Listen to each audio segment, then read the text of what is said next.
For instance, we can consider practices of charging the bike, parking, speeding, dodging different other vehicles on the road, interacting between each other, repairing, and all these make up a very complex picture of electric mobility as a phenomenon. That was basically the object of the study. Some research questions maybe would be also interesting for you.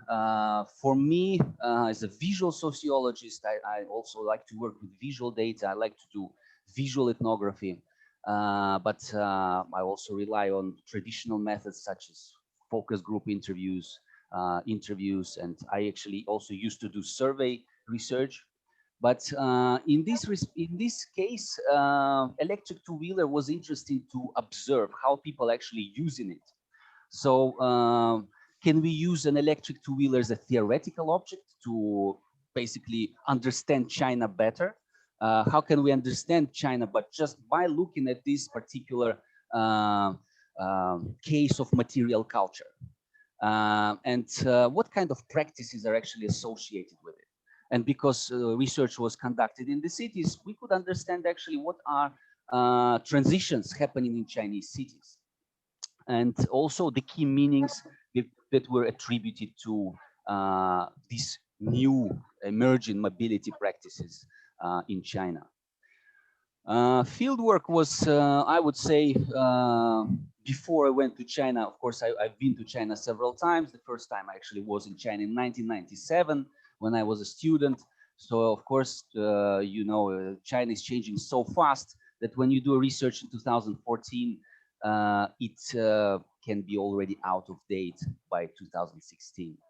And the situation actually is changing very fast.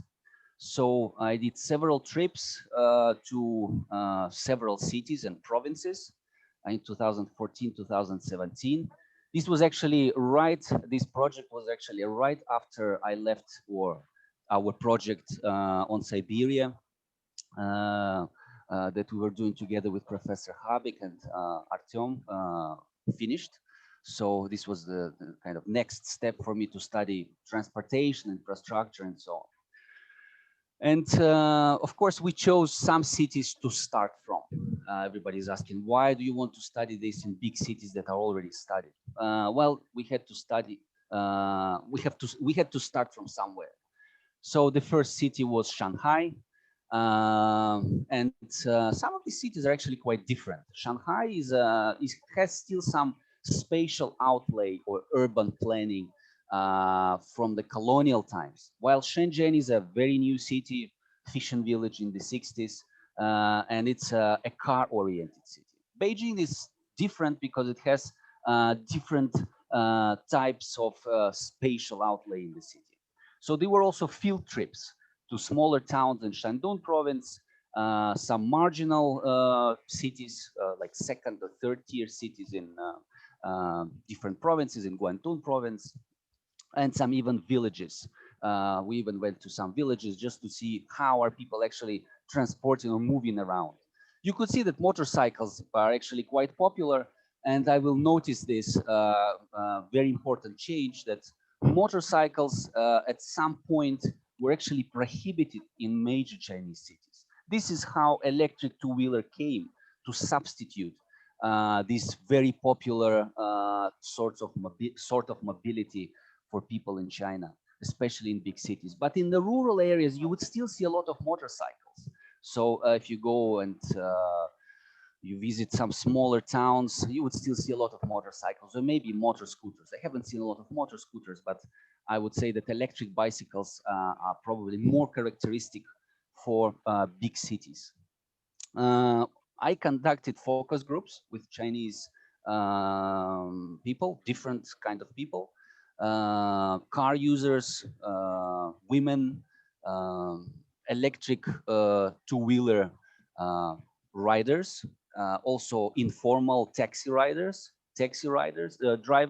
in Shenzhen.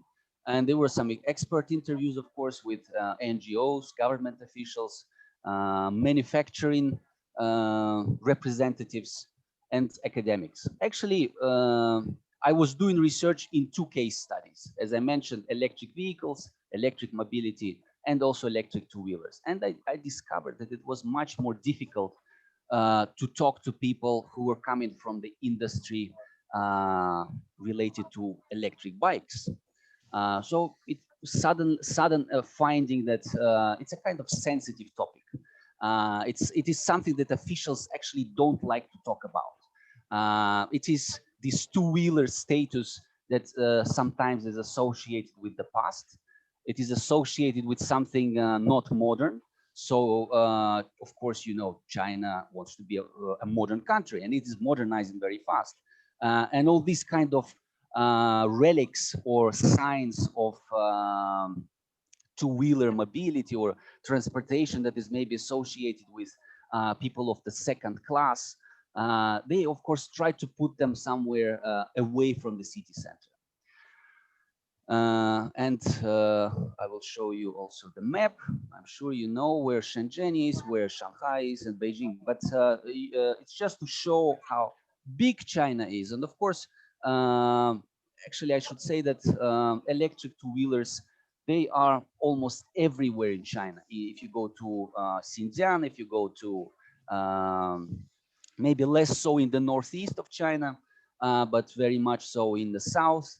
Especially around Shanghai, Hangzhou, all those cities actually are very tolerant towards electric two-wheelers. While in the south, it's a completely different story. In Guangzhou and Shenzhen, 2016, for instance, there were massive campaigns to ban electric two-wheelers. They were taken away from people on the street, and in some of the central streets, you were not allowed to ride electric two-wheeler or electric bike. Shanghai, of course, is a perhaps representative city of Chinese modernity, high-rise, megalopolis, fast speed, and of course, congested. This traffic congestion is enormous in Shanghai and Beijing. And this is where you see how electric two-wheeler is actually a very important niche for a lot of people coming from the suburbs or living in the suburbs, commuting to Shanghai to work. And then some of the findings were actually surprising. And I will come to this later, how middle-class people with relatively good income, they're actually using electric bikes a lot. To supplement their mobility choices. So they would have a car, the family would have a car, of course, but electric two-wheeler would be a much more practical use or much more practical solution for going to the city or moving around the city.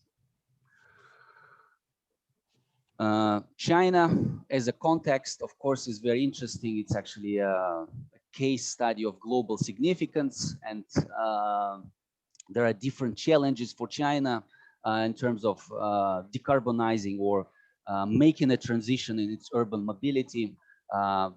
However, Chinese are already deeply locked in the usage of cars. It's a car-based society, and actually, China and India as two populous countries, they're actually contributing very much to greenhouse gas emissions. Transportation is one of the biggest factors that contributes to greenhouse gas emissions. In China, however, an interesting characteristic is also something that you probably know is a new urbanization plan. It's a plan of mass migration and accommodating people in third and fourth tier cities, which will mean that there will be a lot of people living in cities. And urban sprawl also means that the cities like Shanghai are actually very big and sometimes not manageable for people. They have to commute huge distances.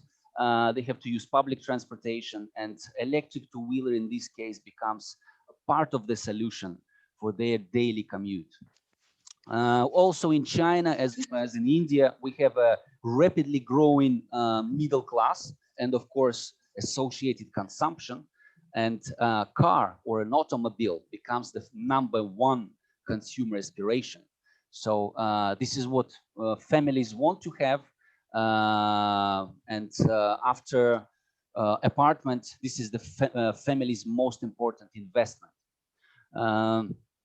And while the population growth in China has 0.5%, we have 22% car growth. That means that China is rapidly becoming a motorized country.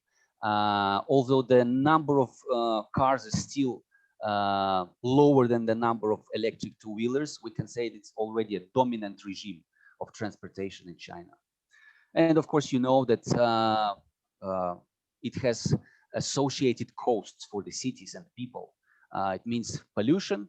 It means this kind of black sky problem in Beijing and many other cities. It means deteriorating health. And it is very important because middle class in China has power, and it has this consumption power.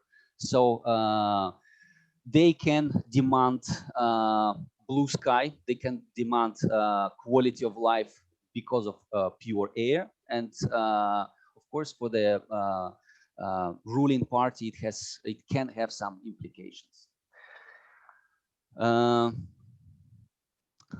Three characteristics that I think quite important if we're trying to understand Chinese politics. They have to do with governance. They also have to do with some of the important top-down narratives that are now dominating political discourse in China. First is a techno-nationalist ideology or techno-nationalist rhetoric. The second one is probably you have heard already quite often, is the narrative of ecological civilization. And there is another very important characteristic for understanding Chinese politics, and actually very significant if we want to understand why electric two-wheelers are so unevenly regulated in China. It's the idea of fragmented authoritarianism. Very briefly, I will try to speak a little bit what is techno-nationalist project. Basically, it has to do with indigenous innovation. China doesn't want to be associated with made in China. It wants to be associated with designed in China and created in China. So it wants to support national economic security interests. And maybe you know that there are many things that China is using on its own. For instance, its own navigation satellite system. This is an example of this techno-nationalist rhetoric. It was completed, this navigation satellite system was completed last year. The last satellite was launched in 2020. They have their own homegrown standards and autonomy in telecommunications, for instance. And also, this techno-nationalism is dictated by pragmatism. They want to collaborate. They want to get the leading foreign companies such as Tesla, for instance, and through them to gain access to the latest technology.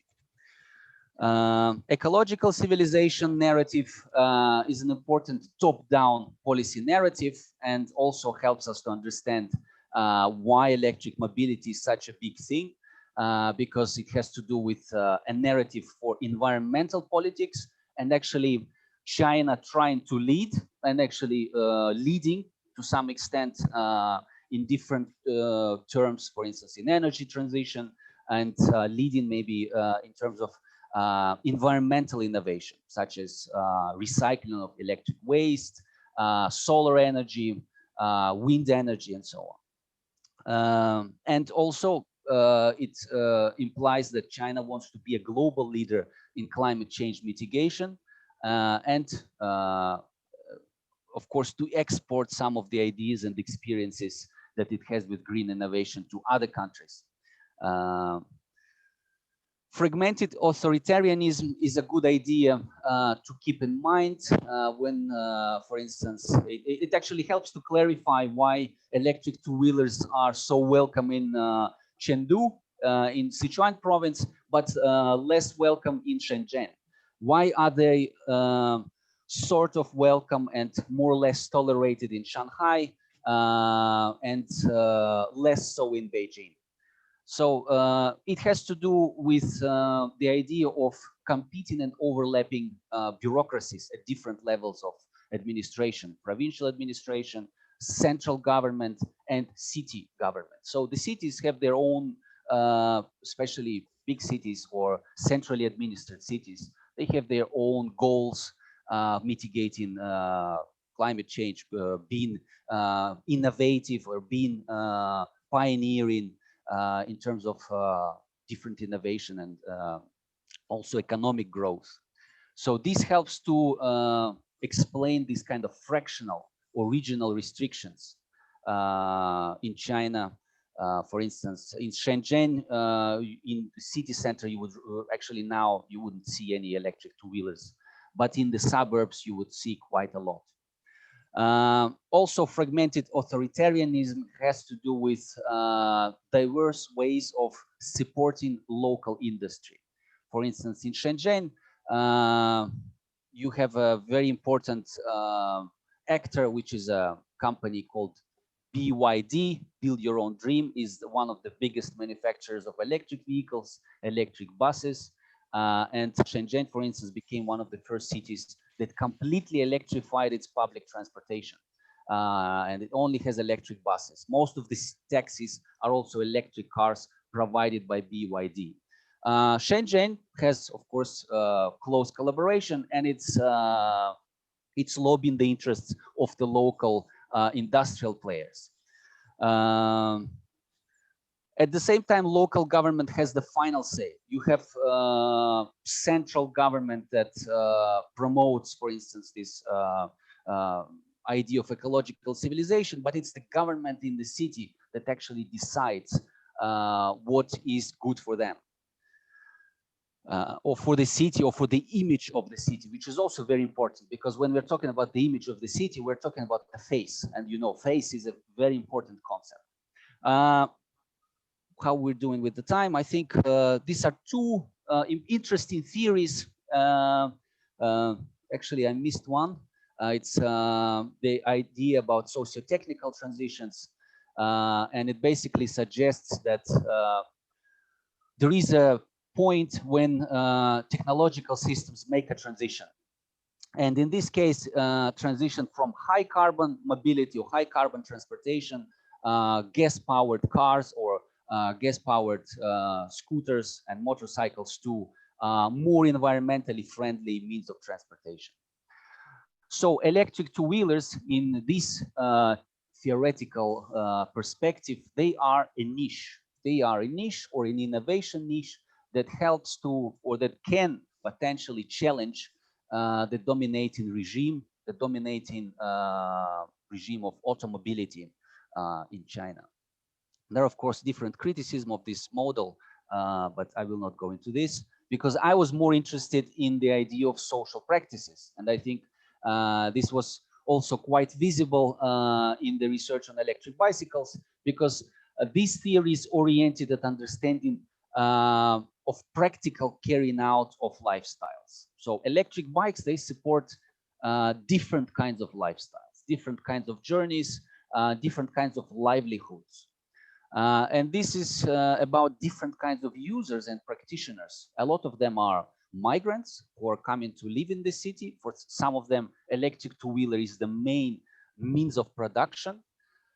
And of course, it has to do with some elements of social practice, such as meanings, because it has different meanings. Electric two-wheeler for different groups of users or practitioners will have different meanings. It also has to do with materiality, because electric bike is a piece of technology. It has certain elements like a battery, for instance, wheels, that require certain competencies. For instance, in order to be able to ride an electric two-wheeler, you need to have some skills, navigation, be able to dodge different other vehicles. And so these are all related to practices. And I would say also that there is a kind of offshoot of social practice theory, which is domestication theory. how is technology appropriated in different negotiations, for instance, in family, how it is domesticated by different cities and road users, also government and citizens. For instance, electric two-wheeler is an example how a relatively very important piece of technology was domesticated by the citizens, and commercialized by the industry, but was not accepted, and was not domesticated by the government. Some of the ideas about cultural politics, both of these theories, social practice and socio-technical transitions, they miss one important point. When we want to understand what's happening in China, we actually have to also look into Chinese culture, because practices themselves are culturally evolving entities, and neither of these theories actually considers cultural dimension. We all know that in China, still the concept of the face and social connections, transactions are very important. And they're very important to understand why certain things are accepted and some things are not accepted. Why some cities are so fastidious about their image, about their self-presentation, and some are actually much more tolerant and accepting. And a very important concept that came up during this research is a concept of suji, which is basically kind of a quality of people. And according to some people or some of the interviewees, electric two-wheeler was a kind of signal of people with low quality or high quality, low suji or high suji. And it had also association with the idea that migrants, for instance, using electric bicycles, they were often denigrated to the citizens of the second or even third order. And this was important part of this civilizational or ecological civilizational politics, that we have to civilize these people, that they shouldn't be using electric two-wheelers because this is something that is in the past, and it's something that is backward. It has to do something with backward society or backward people, low education people, or people with lack of education. And of course, it has to do with very important imperative, or I would say even dilemma, for Chinese government, which is promoting automotive industry as a pivotal industry, very important for technological innovation.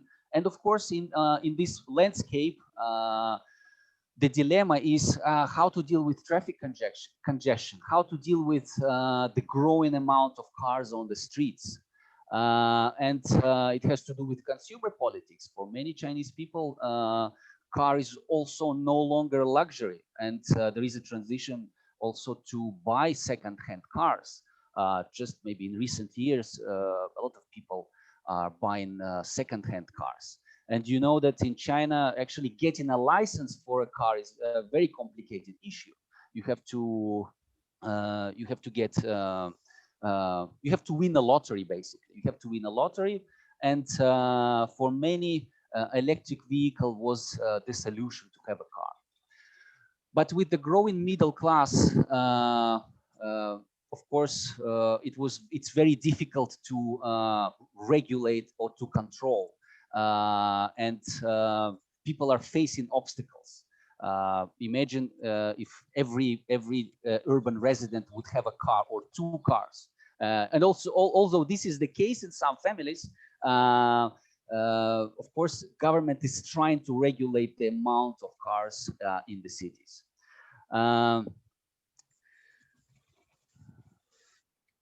So this ecosystem, we are coming to a very complex ecosystem of transportation in China, and specifically of electric mobility. We have, for instance, electric taxis, electric vehicle taxis. We have electric buses. For many years, electric vehicles were the only basis for car sharing. It's very difficult for a car sharing company to get a license unless they're using electric vehicles. And then the most recent innovation is electric bike sharing. And in terms of individual vehicles, we have, of course, electric vehicles, which are basically cars and even SUVs. Then we have electric two-wheelers, and we have a very specific kind of cars which are called low-speed electric vehicles. These are very small cars. They look like golf carts. And they are very widespread in Shandong province. Actually, you can see them also in Beijing quite often. These are cars, but you don't need a license to drive it. So in Shandong, a lot of rural mobility or rural transportation is basically based on these low-speed electric vehicles. And so Shandong province in itself is actually a kind of hub of this low-speed electric vehicle innovation.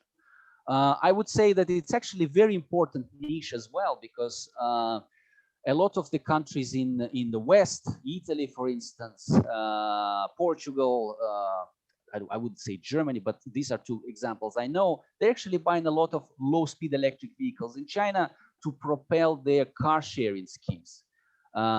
This car sharing scheme in Milan is actually using Chinese low-speed electric vehicles. These are very compact cars. Their maximum speed may be 70, 80 kilometers per hour, but they are enough for urban or the city-based car sharing. So we're coming to the everyday politics of electric two-wheelers. This is what we could study. And of course, this is the most visible element. Electric two-wheeler is the most visible element of low carbon urban mobility in China. With fast speed urbanization, which I mentioned, and urban sprawl, the demand for this kind of individual and affordable mobility is growing. And of course, with more people moving to cities, third and fourth tier cities, there will be a need for this kind of affordable transportation. Even in Shanghai, even in the suburbs of Shanghai, you would often see how people are actually moving or using electric two-wheelers to get to the subway station and only then taking the subway to the city center.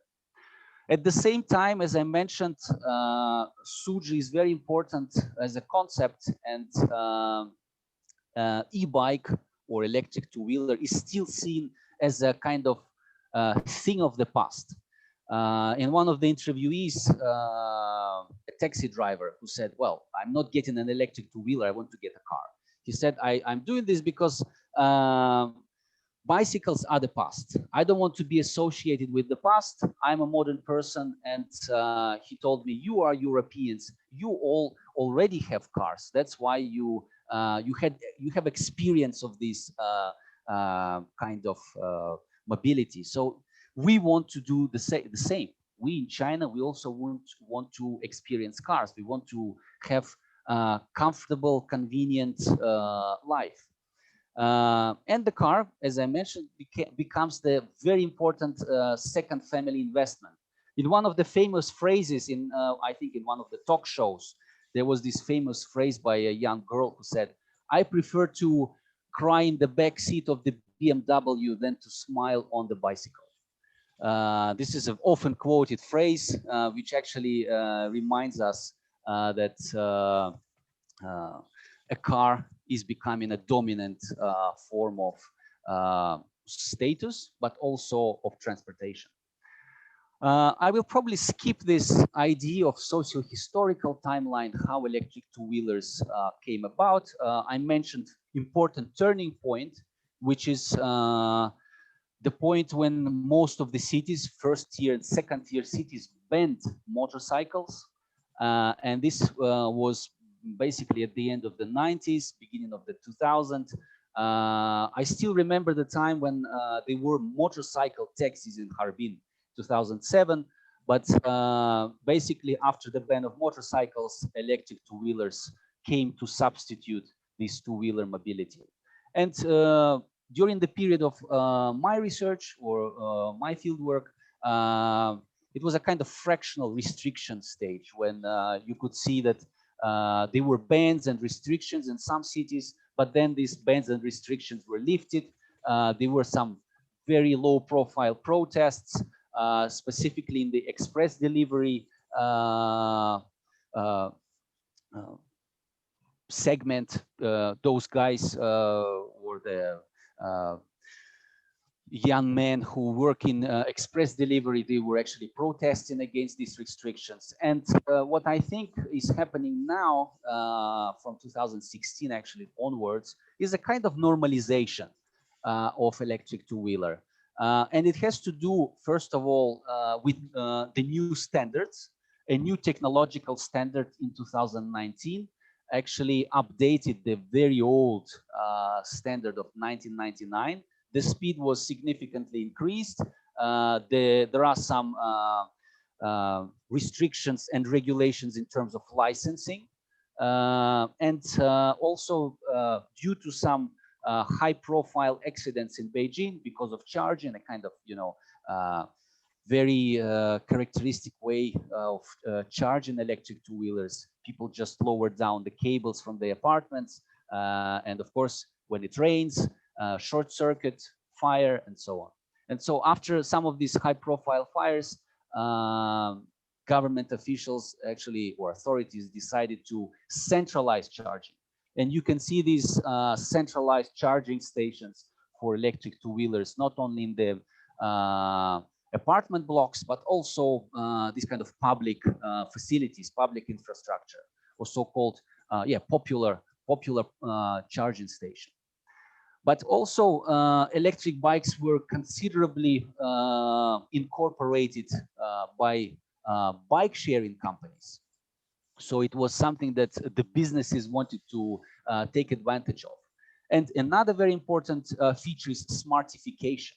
So the growing middle class, they want to ride a vehicle that is smart, or that is beautifully designed, that has some kind of technological appeal, which is connected. And so this kind of smartification is another important feature why electric bikes are becoming more and more normal. I think you can see this just a reference to a book, which I think is very important in understanding how innovation in China works, the politics of innovation. This is a book, Run of the Red Queen, and why China is actually an interesting case in understanding how some of the innovation things or innovation transitions happen. These are some of the findings very briefly. I just want to say that electric two-wheeler is a multi-tool. It's very important for different journeys. It's also an extension of home. For many people commuting long distances, it's a guarantee of a seat. You can imagine if you have to commute for 1 hour in a packed subway carriage, you would probably prefer to sit on your own seat on an electric two-wheeler and do this rather fast. It also activity space, and it's also very important vehicle of e-commerce and express cargo mobility. China is also not just pioneering, it's developing very fast its e-tailing industry or e-commerce. And for instance, just a figure, in Shenzhen, you have 3.6 million packages that are delivered per day. Importantly, and I underline these two types of journeys, it's a family mobility, because electric two-wheelers are very important for families to organize their everyday life. You would see a lot of women, but also men transporting their kids to school, to different extracurricular activities, and doing so-called school runs. And then we have informal transportation. In China and in many other countries of Southeast Asia, you know that car is actually not the most dominant, it's not the dominant means of transportation. A lot of people are using scooters, motorcycles as taxis. So it's also a solution for the last mile or nighttime transportation. And of course, it's a commuter's best friend. This is how some of the smart electric scooters and electric bikes are positioning themselves as something that can substitute the car. Something is affordable, but also very attractive. This is an interesting vignette about informal transportation. These are the guys who basically provide informal transportation at one of the subway stations in Shenzhen, because sometimes you need another 1 or 2 kilometers to get to your destination or your home, and there is no public transportation. Surprisingly, this is a picture taken in 2015, and of course, for many people, this is a very easy and it's actually a source of income. For these men, it's a source of income, and sometimes it's their main source of income. In terms of family journeys, I would just quote an interesting saying by one of the respondents in the focus group, a woman who is a car driver, but at the same time, for many things that she wants to do around the city, and she's primarily responsible for moving her kids to school and back from school, she always has to negotiate with her husband, because her husband doesn't approve transportation of kids on electric two-wheeler. At the same time, she says that it's much faster than taking a metro or going by car. So women are much more versatile in terms of how they actually move around the city. And the thing she said was, when I'm driving a car, I hate electric bikes. And when I'm riding the electric bike, I hate cars. And of course, we are talking about the catch-22, or kind of vicious circle, when too many people are actually trying to take, which are going by cars because they don't want to expose their kids to bad air or pollution. And this, of course, results in more cars, in more congestion, and black skies in Beijing. Okay, I'll miss this one, and just some of the conclusions and then takeaways. I would say that connecting tissue in Chinese cities is electric two-wheelers. It's a basis for different activities and lifestyles. It's also very interesting part of Chinese urban culture. And despite the electric vehicle hype, despite this kind of electrification of transportation from the top, it has experienced periods of stigmatization, bans, and it is showing capacity to actually move up market. I already mentioned this brand. I don't want to do marketing for this, but it's an interesting example how a scooter company, or electric scooter company, is actually trying to ride on this wave of ecological civilization or green transportation. And these e-bikes, new e-bikes, they're actually quite popular among young people in Beijing. You would see them also now increasingly in other cities. It's the only company that is actually trying to market electric scooters in Europe, and it's quite a famous Chinese brand. So I would say that perhaps invisibly, NIO gets some kind of support from Chinese government, at least from the government of Beijing. But there are still tensions. There are still frictions between electric bike riders, car drivers, taxi drivers, because stigmatization of electric two-wheeler riders persists. And at the same time, we see that electric two-wheeler is very important tool of empowering or actually giving some kind of power to people who are coming from the province or who are coming from smaller towns and villages, the rural migrants, to find employment. and actually to progress themselves and be independent in terms of employment. So to find some kind of a self-employment strategy as well. And these are key takeaways. I think the students would be, it would be very important for the students, but just for everyone, to understand what is an electric two-wheeler. And it's a kind of a summary of my talk today. It's a fascinating theoretical object. It's a fascinating object by looking at which we can understand a little bit China a little bit better. It's also a part of Chinese urban landscape, and it's actually a very important perspective to understand how different lifestyles are enabled. It's also an example of indigenous innovation. Instead of just looking at the examples of high tech, we can also look at electric two-wheelers and other examples of low tech. And in fact, there is no longer boundary between high tech and low tech, as electric two-wheelers themselves are becoming an example of high tech. And it's also an example of successful commercialization from below. And of course, it's a useful perspective to understand how the current mobility politics in Chinese cities function and what kind of power relations are at work at everyday level.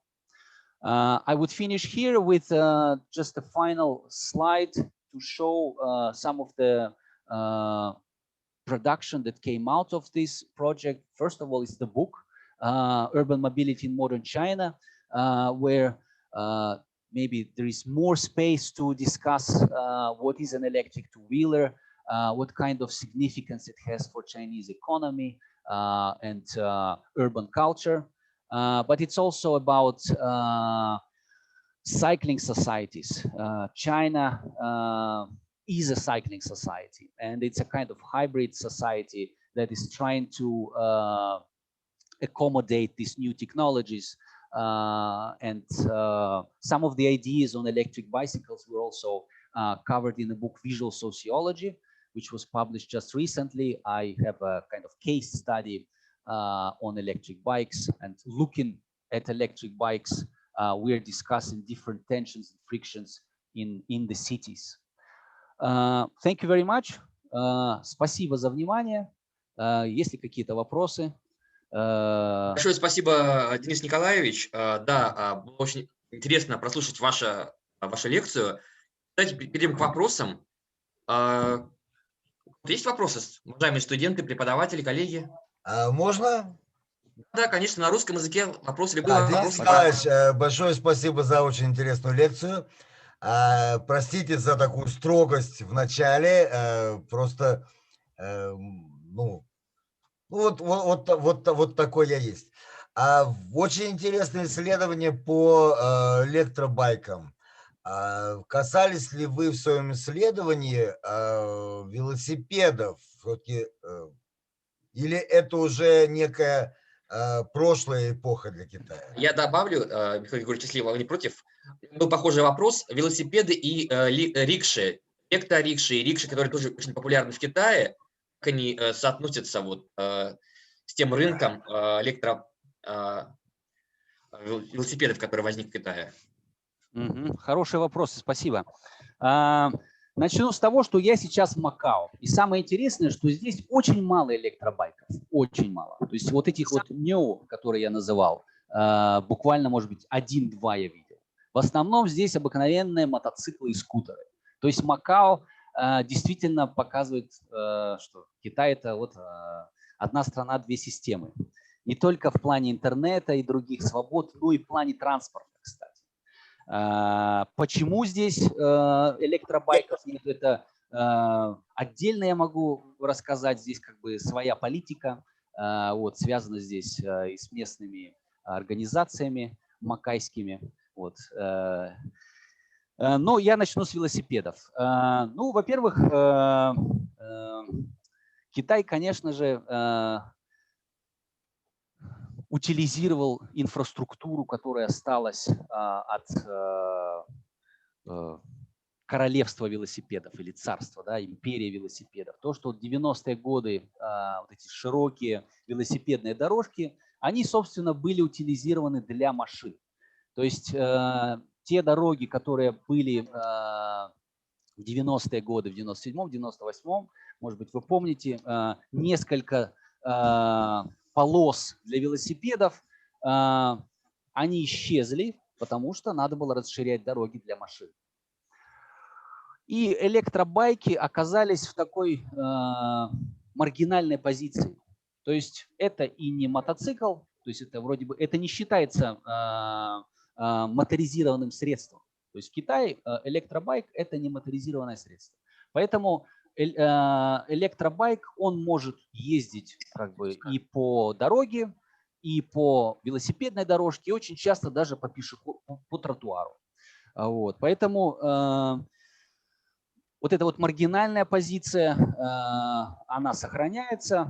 Что касается велосипедов, то с 2017 года, вы наверняка знаете, был бум байк-шеринга, то есть это какой-то хаос был просто в китайских городах, где просто куча разных велосипедов, масса разных компаний. Сейчас, может быть, 2-3 основных осталось, многие обанкротились. Многие из этих компаний типа Mobike и Ofo, они были в европейских городах, в Москве, например, Mobike, по-моему, до сих пор функционирует. Вот. И я бы сказал, что какое-то время все думали, что Китай это уже в прошлом. То есть вот эта велосипедная держава, вот державность велосипедная, она уже где-то в прошлом. Вот. И вроде бы как Дания стала такой велосипедной державой, Копенгаген лучший пример. Мне кажется, китайский бизнес просто понял, что есть ниша, и велосипеды с 2017 года, но в некоторых городах, например, в Ханчжоу, Ханчжоу был город с самой большой системой публичных велосипедов. То есть это даже в 2015 году в Ханчжоу уже как бы эта система байк-шеринга была. Но ее не было, например, в Пекине. Она не работала в Пекине. Были какие-то мелкие формы, может быть, там за пределами города и так далее. Но все как-то перешло на рельсы автомобилестроения. Автомобиль, городской транспорт, велосипедов стало гораздо меньше. Вот. И я думаю, что благодаря вот этой вот бизнес-идее, да, 2017 год, байк-шеринг, велосипед снова стал популярным. Вот. И даже некоторые товарищи или респонденты, с которыми я разговаривал в 2015 году, они не хотят ассоциировать себя вот с этими ребятами, которые занимаются экспресс-доставкой. Вот. То есть я не хочу ассоциироваться с человеком, который доставляет пиццу. Поэтому я не буду покупать себе электробайк, я просто буду ездить на велосипеде или на машине. Вот. То есть, а для многих как бы, таких прагматичных китайцев электробайк абсолютно не ассоциируется ни с каким low suji, то есть низким уровнем, каким-то качеством человеческим. Да? То есть это очень удобный транспорт. Я знаю, когда я буду, допустим, на работе, я знаю, сколько мне времени надо. Вот. А велосипед в этом случае, ну, это остается транспортом для, скажем так, совсем как бы школьников, например, потому что школьника как бы родители не пустят на электробайке. Вот. Поэтому, может быть, лет до 16, пока они в школе учатся, ездят на велосипедах. Я даже немножко опрашивал, разговаривал с людьми, которые пользуются вот этими байк-шерингами, и многие как бы предпочитают свой велосипед. Я люблю свое седло, то есть там он может быть старый какой-то велосипед, но пусть это будет мой велосипед. А для многих приезжих, которые приезжают, например, в Пекин, это было очень удобно.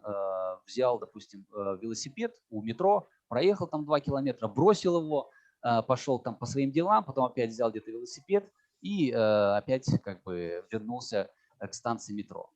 Вот. Когда я говорил о вот этой фрагментарной политике лицензирования и регулирования электробайков, я говорил, что в Пекине, например, в некоторых центральных районах вполне спокойно можно увидеть электробайк, но в Шэньчжэне этого нету, потому что Шэньчжэнь – город, который продвигает, скажем так, статус такой высокотехнологичной столицы, такая столица высоких технологий. Ну, какие здесь могут быть электробайки? Вот, как бы велосипеды, пожалуйста, но никаких электробайков. А в Гуанчжоу, кстати, то же самое. А в Шанхае, например, абсолютно все равно. То есть в центре можно увидеть и велосипеды, и электробайки, и даже какие-то совсем еще старые скутеры. Вот. Поэтому Шанхай в этом отношении более толерантный город. Но с 2019 года, когда вот этот вот новый стандарт появился, ну, вы понимаете, что стандарт, он приходит с центрального правительства, естественно, Шанхай, Пекин, Шэньчжэнь, они могут по-своему трактовать этот новый технологический стандарт. Вот. Например, Пекин не разрешает повышать скорость на электробайке больше, чем 25 км в час. А в других городах как бы стандарт позволяет развивать скорость до 30 км в час. Вот. Например, в Чэнду часто можно увидеть трехколесные рикши, не двухколесные, а именно трехколесные. То есть это даже уже не двухколесные электробайки, а трехколесные. Это такие вот именно как бы велорикши, то, что можно увидеть в Таиланде, там, в Бангладеше и так далее. Вот эти велорикши остаются в Макао. Что самое интересное, это такая как бы туристическая достопримечательность. То есть велорикши это как скорее совсем реликт такой, да, ушедшей эпохи. Где-то в Пекине там можно увидеть, но это скорее такая туристическая достопримечательность. Вот. Поэтому рикши, если они есть, то это скорее двухколесные. Вот, и это будут у нас электрорикши. Поэтому я их и называл electric bike rickshaws, потому что, в общем-то, их основная задача – это перевозить пассажиров. Но ты садишься на заднее сиденье, и, в общем-то, это электробайк оборудован, потому что у него есть специальный штатив для зонтика, если дождь, прямо такой зонтик раскрывается, такой как бы шатер, специальные платформы для ног, то есть все оборудовано специально для перевоза пассажиров. Вот, поэтому это как бы такие видоизмененные рикши. То есть и рикши есть, и неформальный транспорт, кстати, в Пекине, ой, не в Пекине, в Шанхае составляет где-то порядка 15%. То есть до сих пор в Шанхае во многих частях города электробайки и машины, то есть вот эти вот неформальные как бы доставки, они вполне себе работают. Спасибо. Еще вопросы, пожалуйста. У нас в чате был написан вопрос, да, Никита, а какие перспективы вы видите в системе каршеринга? А также, как вы считаете, в России появится такое же распространение у e-байков, как в Китае? Каршеринг, какие перспективы? Ну вот, кстати, в 2016 году все казалось очень так безоблачно, но на самом деле в Китае вот как бы одна характерная такая черта – получить лицензию для каршеринга очень сложно, если только ты не будешь заниматься каршерингом электромобилей. Вот. И в данном случае многие каршеринговые компании, они просто заключают договор с разными компаниями, которые производят электромобили. Тогда гораздо проще. Вот. И, в общем-то, я занимался изучением каршеринга. И Китай, опять же, Ханчжоу в данном случае был такой город-пионер. В нем появилась первая каршеринговая компания. И какое-то время каршеринг был даже скорее просто туристической достопримечательностью Ханчжоу. То есть это был, наверное, единственный город, где можно было взять автомобиль на прокат. Маленький такой смарт-мобиль, вот, тоже китайского производства, как их называют, низкоскоростные электромобили. Вот, то есть там 60-70 километров в час, но для города больше 25 километров в час-то, в общем-то, и не надо. Вот. Поэтому на самом деле я за перспективами слежу, но вот есть как бы такие барьеры для развития каршеринга, потому что, в общем-то, центральное правительство пытается как-то сдерживать рост автомобилизации страны.